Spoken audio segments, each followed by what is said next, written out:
Our oceans, they're this incredible source of both wealth and life, but they're also facing a crisis on a scale we've never seen before. So in this explainer, we're going to dive into that monumental challenge and take a look at how one nation, Norway, is spearheading a global effort to, well, turn the tide. So, to really get a handle on what's at stake, let's just start with a number. $24 trillion. That's the estimated value of the global ocean economy. To put that into perspective for you, if the ocean were its own country, it would be a top 10 global economy. It's an absolutely colossal engine for prosperity. But here's the thing. That dollar amount is built on something so much more precious: life itself. The ocean is home to a staggering 80% of all biodiversity on Earth. From the huge schools of fish that feed entire nations to the tiniest plankton that literally produce the oxygen we breathe, this is our planet's life support system. And that entire system, well, it's in huge trouble. This image is tough to look at, but it's important. It's a hammerhead shark tangled in what's called a ghost net, fishing gear that's been abandoned and just drifts for years, trapping marine life. It's a really stark symbol of how our activities, everything from overfishing to pollution, are pushing our oceans right to the brink. And that really gets us to the heart of the problem here. We have this ocean of unbelievable value, but it is facing an equally vast ocean of problems. The big question is, how do we possibly navigate from a state of crisis to one of recovery? This image right here, it just perfectly captures the two paths that are right in front of us. On the left, you've got a dead, bleached coral reef, and on the right, that same reef, vibrant and brought back to life. This isn't some fantasy. It is the choice we're facing, a choice between a dying ocean and a future where we are actively healing our most critical ecosystems. Okay, so how do we actually make that choice a reality? Well, let's look at a nation that's put this at the very top of its agenda. Norway is championing a really comprehensive 5-point strategy for a sustainable ocean, and it's using its development aid to help spark change around the globe. Now, this isn't some solo mission, not at all. While Norway is a key player, this chart shows where its aid actually goes. See that big blue slice? 46%? That goes to multilateral partners. Think big global bodies like the UN or the World Bank. Another third goes to NGOs. The big takeaway here is that this whole strategy is built on a massive, collaborative global effort. So here it is, the blueprint. The whole plan is built on 5 key pillars, and it's worth just taking a second on these. First, you've got restoring ocean health. Second, building sustainable ocean wealth. Third is all about mobilizing ocean finance for green projects. Fourth is making sure there's ocean equity, so the benefits are shared fairly. And last but not least, expanding our ocean knowledge to make smarter decisions. Let's see how this actually works on the ground. Okay, let's start by looking at how these high-level goals actually translate into direct action.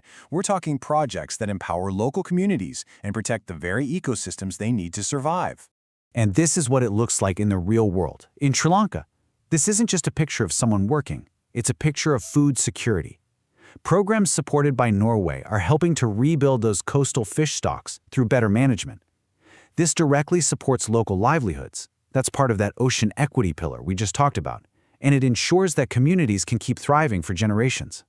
And sometimes, the action is about stopping a complete catastrophe before it even happens.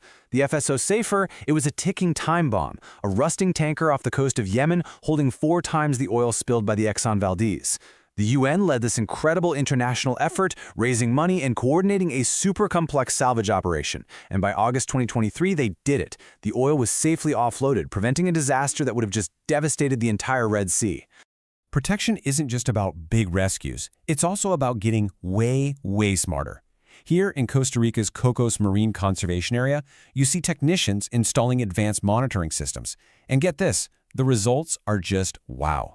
Thanks to tech like this, supported by the Blue Action Fund, this protected area has seen a 91.67% reduction in illegal fishing. That is a massive win for conservation. All right, so we've seen how targeted action can protect ecosystems from threats like illegal fishing. But protecting ocean health also means we've got to tackle pollution at its source.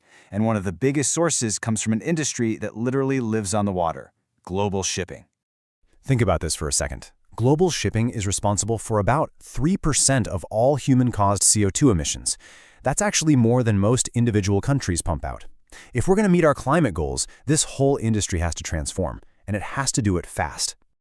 And that whole transformation, it really starts with what you put in the tank. For decades, ships have run on this dirty, high-emission stuff called bunker fuel. The future, as laid out by Norway's green shipping program, relies on a radical shift to clean alternatives. We're talking green ammonia, methanol, hydrogen, and advanced biofuels. This is the big technological leap that's needed. So who's really pushing for this change? You might think it's all government rules, right? But the really interesting insight here is that the market itself is demanding it. As the quote says, cargo owners, the companies actually shipping the goods, are the driving force. It's part of this huge global trend. Big companies like Amazon, IKEA, Unilever, they're all facing pressure to clean up their entire supply chains as part of their environmental and social governance, or ESG goals. They need green shipping to hit their own targets, and that just speeds up the whole transition.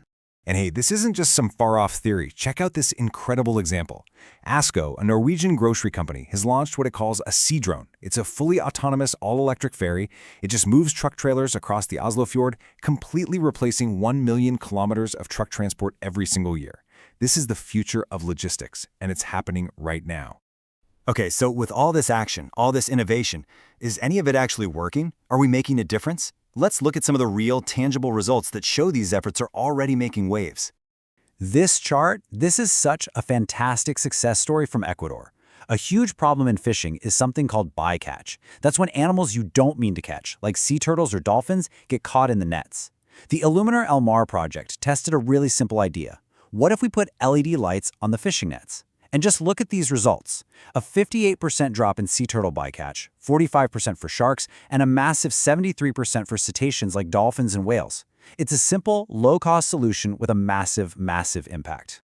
When you zoom out all these individual projects, they're feeding into a much bigger vision. The goal, which is being promoted by the high-level panel for a sustainable ocean economy, is for every single coastal nation to develop its own sustainable ocean plan.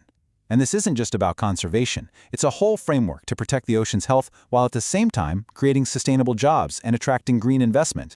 So the big goal is for every single coastal nation to have a plan like this by 2030. But it leaves it with this one huge question, right? The ocean doesn't have borders. Its currents connect every continent, every single one of us. So can any one nation, no matter how dedicated, really succeed all on its own? Or is our collective fate truly tied to the tide?